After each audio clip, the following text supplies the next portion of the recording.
नमस्कार मित्रों, कैसे हैं आप। आशा करता हूं आप सभी सकुशल होंगे। मैं आचार्य चंद्र प्रकाश परम कल्याण साधन में आप सबका स्वागत करता हूं। नवरात्रि चल रही हैं। इन नवरात्रियों में हमें ध्यान रखना है, माता की कृपा प्राप्त करने के लिए कुछ नियम हैं। उन नियमों की थोड़ी सी जानकारी मैं अभी आपको दे रहा हूं, क्योंकि मैं थोड़ी व्यस्तता की वजह से, शारीरिक अस्वस्थता की वजह से वीडियो नहीं दे सका समय से। इसके लिए मैं आप सब से क्षमा चाहता हूं। माता को 4 चीज़ें भूल करके भी नहीं चढ़ानी है, भूल करके भी नहीं चढ़ानी है, क्योंकि वो माता को कतई पसंद नहीं है। हमें उनकी अगर कृपा प्राप्त करनी है तो वो 4 चीज़ें हमको नहीं चढ़ानी है। हमको कुछ कार्य ऐसे हैं जो नहीं करने हैं। क्या नहीं करने हैं, पहले ये सुन लीजिए, फिर क्या करने हैं, फिर इसको सुन लीजिए। तो मित्रों, थोड़ा मैं आपका वक्त चाहूँगा कि आप थोड़ा ध्यान से सुनें। पहली बात यह है कि हमें माता के दर्शन रोज़ करने हैं, चाहे घर में चाहे मंदिर में। पहली बात, मंदिर में चाहे घर में। अखंड ज्योति स्थापित कर रखी है, कलश स्थापित कर रखा है, तो वो स्थान नहीं छोड़ना है, हमें वहीं रहना है, क्योंकि हमें अखंड ज्योति का ध्यान रखना है। वो स्थान नहीं छोड़ना है। अखंड ज्योति स्थापित कर दी और हम घूम रहे हैं, नहीं, ये बिल्कुल नहीं करना है। अखंड ज्योति स्थापित कर दी है तो हमें वहीं रहना है। काले और नीले वस्त्र भूल करके भी नहीं पहनने हैं। माता की पूजा में काले और नीले वस्त्र भूल करके भी नहीं पहनने हैं, ध्यान रखना है। फलाहार करना है हमें। फलाहार में भोजन नहीं लेना है, अन्न नहीं लेना है, नमक नहीं लेना है, वो चाहे किसी भी तरीके का हो। फलाहार है तो फलाहार पे रहना है। अगर हमारा शरीर इस काबिल है, फल पे रह सकता है, हम फलाहार पे रहेंगे। नहीं रह सकता है तो एक समय फल और एक समय दूध ले लेंगे। मीठा कम लेना है। जो शुगर के मरीज हैं उन्हें नहीं लेने हैं मीठा, तो ये ध्यान रखना है। दर्शन रोज करने हैं, फलाहार करना है, नियमित पूजा करनी है। किसी दिन कर ली, किसी दिन नहीं की, किसी दिन कहीं कर ली, किसी दिन कहीं कर ली, किसी दिन 10 मिनट कर ली तो किसी दिन 1 घंटा कर लिया। ये अनियमितता माता की पूजा में उचित नहीं है। हमें उचित परिणाम प्राप्त नहीं होंगे,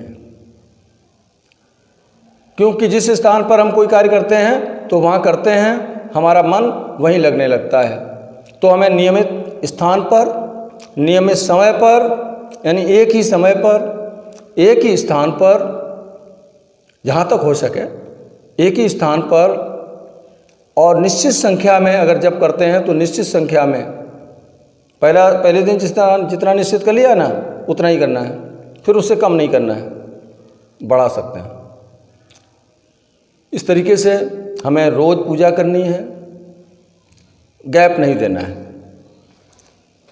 अगर विशेष आपत्ति आ जाती है, विशेष आपत्ति, बनावटी आपत्ति नहीं, बनावटी नहीं, विशेष आपत्ति में हम पूजा को उस समय स्थगित कर सकते हैं और उसकी पूर्ति हम अगले दिन कर लेंगे।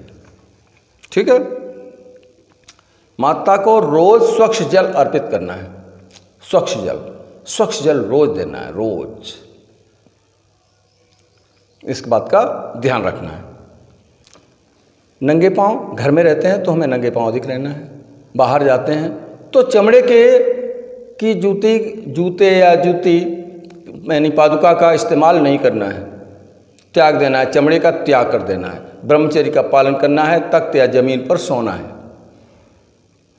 ठीक है, तख्त और या फिर जमीन पे सोना है। ठीक, पलंग पर नहीं सोना है, ये ध्यान रखना है। पलंग पर हमको बिल्कुल नहीं सोना है। आगे क्या करना है, एक चीज़ विशेष ध्यान रखना है माता की कृपा प्राप्त करने के लिए, कन्याओं का विशेष ध्यान रखना है। 9 दिनों तक रोज एक कन्या को जिसकी उम्र 9 साल से नीचे हो, यानी 9 साल तक हो, उससे नीचे की कन्याओं को कोई न कोई एक उपहार रोज देना है, रोज देना है, रोज देना है। क्या उपहार देना है ये आपकी सामर्थ्य के ऊपर और आपके विवेक के ऊपर निर्भर करता है। 9वें दिन कन्या पूजन करना है और कन्या पूजन करने के बाद पहले हवन करना है, फिर कन्या पूजन करना है और कन्या पूजन करने के बाद व्रत का उद्यापन कर देना है।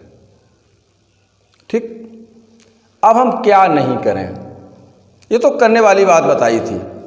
अब क्या नहीं करें? कन्याओं को मारे पीटे नहीं। पहली बात, कन्याओं को और पशुओं को मारें पीटे नहीं, उन्हें सताएं नहीं, उन्हें गाली गलौज नहीं करें। घर में किसी को भी गाली गलौज ना करें, अपने से बड़ों का सम्मान करें।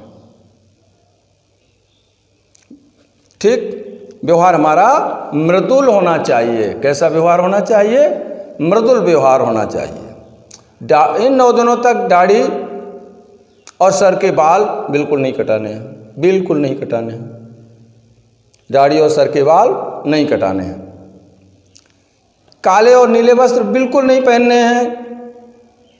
काले वस्त्र और नीले वस्त्र माता की पूजा में वर्जित हैं, वर्जित हैं, वर्जित हैं। नहीं इस्तेमाल करना है, उन्हें नहीं करना है, अन्यथा फल की प्राप्ति न्यूनतम होगी, न्यूनतम या नहीं भी हो सकती है। हमारी जो मेहनत है वो बेकार चली जाएगी मित्रों। इसलिए काले और नीले वस्त्रों का बिल्कुल ही प्रयोग हमें नहीं करना है और हो सकता है हमें कोई नुकसान भी हो जाए, क्योंकि माता इससे रुष्ट हो जाती है। अखंड ज्योति स्थापित कर रखी, कलश स्थापित कर रखा है, तो वो मैंने पहले बता दिया है, उसको उस स्थान को छोड़ना नहीं है, वहीं रहना। जो कर सकते हैं वो ऐसा कर लें, नहीं तो अखंड ज्योति स्थापित ना करें। जिस समय पूजा करें उसी समय अखंड ज्योति जलाएं और अपने आप उसको शांत हो जाने दें। किसी भी प्रकार की नशीली वस्तु, मांस, शराब, अंडा, मछली, यानी मांसाहारी वस्तुओं का त्याग करना है और नशीली वस्तुओं का त्याग करना है, क्योंकि हम कोई व्रत तांत्रिक रूप से नहीं कर रहे हैं। हम गृहस्थ हैं और हम गृहस्थ के हिसाब से ही अपना व्रत कर रहे हैं। तो माता को हमें वही चीज़ें अर्पित करनी हैं जो हम इस्तेमाल कर सकते हैं। ठीक। तांत्रिक वस्तुओं, तांत्रिक पूजा वो अलग किस्म की होती है, उसका विधान भी अलग होता है। हमें उस विधान को नहीं अपनाना है। ठीक है। 4 चीज़ें मैंने बताई थी, वो कौन सी हैं जो नहीं अर्पित करनी है किसी भी कीमत पर? आंवला, दूब घास, आक धतूरे के पुष्प और कोई भी खट्टा फल, कोई भी खट्टा फल हमें माता की पूजा में अर्पित नहीं करना है। इस बात का विशेष ध्यान रखना। और माता को सबसे अधिक प्रिय क्या है? लाल वस्त्र, लाल वस्तु। लाल वस्त्र प्रिय हैं, लाल वस्तु प्रिय है, लाल पुष्प प्रिय। तो लाल पुष्प चढ़ाने हमें।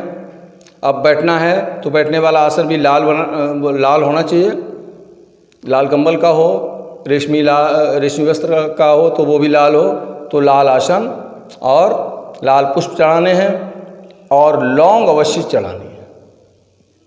माता को लौंग और लाल पुष्प अत्यंत ही प्रिय हैं। अगर हमें उनकी कृपा पानी है तो हमें इन चीज़ों का इस्तेमाल करना पड़ेगा और करना चाहिए।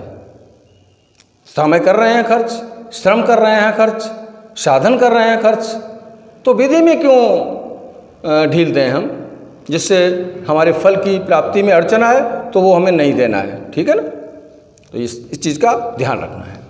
पशुओं को मैंने बता दिया है, पशुओं को सताना नहीं है। और एक चीज़ छूटी जा रही है, वो ये है कि घर में खंडित वस्तु अगर कोई मूर्ति रखी है तो उसको ससम्मान जल में प्रवाहित कर दें, पूजा घर से हटा दें। पूजा घर में खंडित मूर्ति नहीं रखी जाती है। इससे नेगेटिव ऊर्जा का संचार होता है और हमारे घर में नेगेटिविटी बढ़ जाती है, हमारे विचार जो है नकारात्मक हो जाते हैं, जो अत्यंत हानिकारक हमें सिद्ध होते हैं। इसलिए खंडित मूर्ति को वहाँ से अलग हटा दें।